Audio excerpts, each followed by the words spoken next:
This MMA 30 segment is powered by The Gun Store. Next time you're in Las Vegas, if you want to shoot a real machine gun, do it at The Gun Store at 2900 East Tropicana. Well, they pretty much do show the replays that we want to see. We have a callback that you don't hear. Like when we're doing broadcasting, sometimes when Mike's talking, I'm pressing the talkback button and I'm talking to the truck, and I'll say, dude, I want to see that head kick. Can you show me this takedown?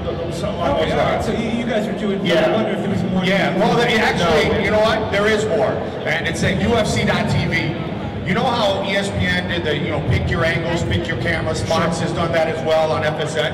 At UFC.tv, we're continuing to devise a system where basically you can watch whatever fight you want to watch the way you want to watch it. You can watch it from this camera, that camera. You can be listening to Greg Jackson in the corner the whole time of Melvin Gillard. So that technology is going to continue to grow for the UFC. It'll be at UFC.tv. Yeah, that's a really good point. That's a really interesting feature.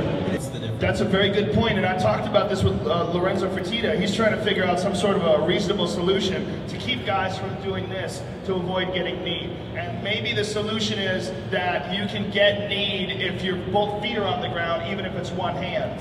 And that might be the solution. That you can't knee a guy to the head like this, but you can like this. Personally, I kind of think you should be able to knee a guy on the ground always, because there should be a penalty that you pay when you shoot a takedown and there's a guy on top of you like this. You should be able to knee you in the head. It's right there. It's a real technique. It's an effective technique. Yes. It's like the same. I mean, there's no rationale for why some techniques are there and some techniques aren't. It's like Strikeforce didn't have elbows on the ground, and I see a little bit of that because elbows cut people open, but they're an awesome tool. If you can use elbows, why can't you use knees? I think soccer kicks and stomps, the real problem is when a guy's pressed up against the cage, because when they're up against the cage, there's nowhere to go. You can't move your head. That's when you're going to get f***ed up. And I don't think that's good. So I think soccer kicks and stomps and knees to the head are better in pride because you can move your head through the ropes. So you can't move your head through the ropes of the cage, so it makes things tricky. But it should be open for debate. And everything is. And the interesting thing is, too, is our fighters have started to understand, to be disciplined about that. And you see him knee to the body in that position. Yeah. You see him punch to the head. You got a guy down, he's on that one point. Throw the hand, punch him in the face. Yeah, guys are starting to knee to the body a lot more. Yeah. George St. Pierre really kind of opened that up. For sure. And Rashad Evans, it wasn't from a three-point stance, but Rashad's knee to Tito Ortiz changed and finished the fight. Right to the soul plexus. Yep. How old are you? You want to go beat some kids up? What's going on here, fella? No, I'm saying like... Just like watching kids fight? No, I'm 15. I love to do like MMA and I like to... Well, you can compete in amateur MMA. And here's the thing, man. MMA, you have to look at your brain as a punch ticket. Say you have so many little holes that you can punch out. Every time you get hit, every time you get kicked in the head, every time you get taken down on your head, every time you get suplexed on your head, you lose a hole. And if you lose a lot of holes when you're 15 and 16, you don't have them when you're an adult. So you really have to think of that. You got to think of your life as you only have a certain amount of times you can legitimately get your bell rang or get knocked out. So it's probably not a good thing for kids to engage in full contact. This is coming from me, who fought full contact taekwondo and karate tournaments all through my high school years, all through teenage years, and probably f***ed me up somewhere or another. I mean, there's just only so many times you can get kicked in the head. Well, what about... Is this guy coaching you behind you? Is that your dad? Yeah. You trying to get him to fight? Well, What's going on, sir? At least we know that Dad will sign the release. No, Your dad looks like the Unabombers, coaching you how to fight.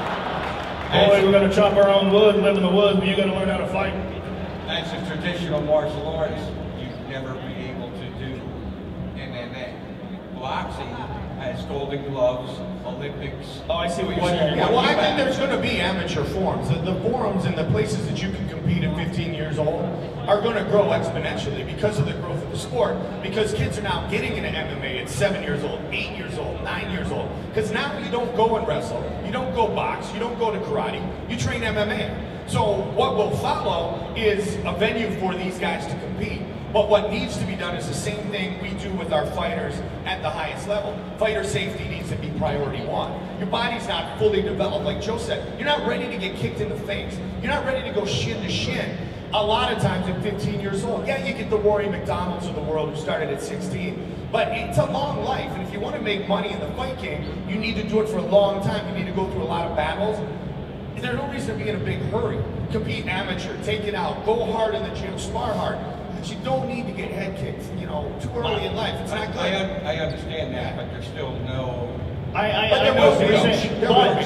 here's my advice if you want to fight, if you want to do it, do all the other various disciplines and compete in those. Because you can compete in jiu-jitsu tournaments, you can fight in amateur kickboxing matches, you can wrestle in amateur wrestling competitions. Do all of those and work on your skill set. And you're only 15, man, you're a couple years away from 18 and you can fight legally. Okay? You know, that's a terrible choice. So I think it's one thing that if you have a real issue, like, you know, Brian Foster is an MMA fighter who lost a testicle in a training accident. Well, that guy should be eligible for testosterone therapy, because obviously he's only working on 4 cylinders now, you know? You know what I'm saying? Like, that makes sense to me. Or, you know, an older guy like Dan Henderson. Dan Henderson, years and years of competition, his glandular system slowly breaks down. He doesn't produce testosterone the way he should anymore. He's sick all the time. I want to see Dan Henderson compete. And if a doctor can give Dan Henderson some cream and he rubs it on him, you know, once a day, and now he can compete again, I say that's cool. As long as you stay within the parameters of the legal limits of like where you're supposed to be as far as your levels. The real issue gets where what we had with the Nate Marquardt situation, where your levels are superhuman. You know, then what do we do? Well, you can't fight, man. That's not legal. Your doctor f***ed up and he gave you too much, and now we have a real problem. And that's why, you know, he doesn't fight in the UFC anymore. That's what the whole issue is all about. His doctor, I don't know, I mean, obviously he's involved in the decision somewhere or another, but his doctor screwed him. That's basically what happened. I think it should be legal as long as the fighters are following very strict protocol, and as long as they're monitored, as long as they're not cheating, essentially. But what we're dealing with is low-level genetic manipulation. We're adding synthetic hormones back to the body and allowing the body to compete at a higher level. And this is just one step of a much, much longer road. And what we're going to have eventually is genetic engineering on a nano level. You're going to have all sorts of different things that people are going to be able to do to their body that are going to make you perform like a superhuman. Why? Because people are technologically obsessed, and they're always going to be improving things. We're going to improve all forms of sports science. And guess what? If athletes aren't taking this stuff, regular people are going to take it. Who wants to watch an Ultimate Fighting Championship where we're all mortals, and then, you know, the guy who delivers your mail is f***ing Wolverine, you know? You know what I'm saying? He gets a scratch and it heals up. I mean, that's really what's going to happen someday. There's no doubt that we are crazy button-pushing monkeys, and innovation is never going to cease to exist. It's a matter of how can we keep it fair? How can we keep the playing field level? And right now, the playing field, the way to level it out is to make sure that guys get randomly tested, that make sure that the guys that are doing the testosterone therapy, they're not doing it because they've ruined their body because of cheating. What he said. I have no thoughts on the time 11/11. I'm not absolutely convinced that anything's going to happen December 21st, 2012. And as far as will global consciousness affect MMA? Yeah, it'll screw the whole thing up. Well, we're all one. You can't really kick each other in the head. So you got to enjoy it now while we're separate and hedonistic. This is one of the most exciting things to do. While humanity is still enjoy your MMA. That's my. As long as we have booze and MMA. We'll still have a good time, man.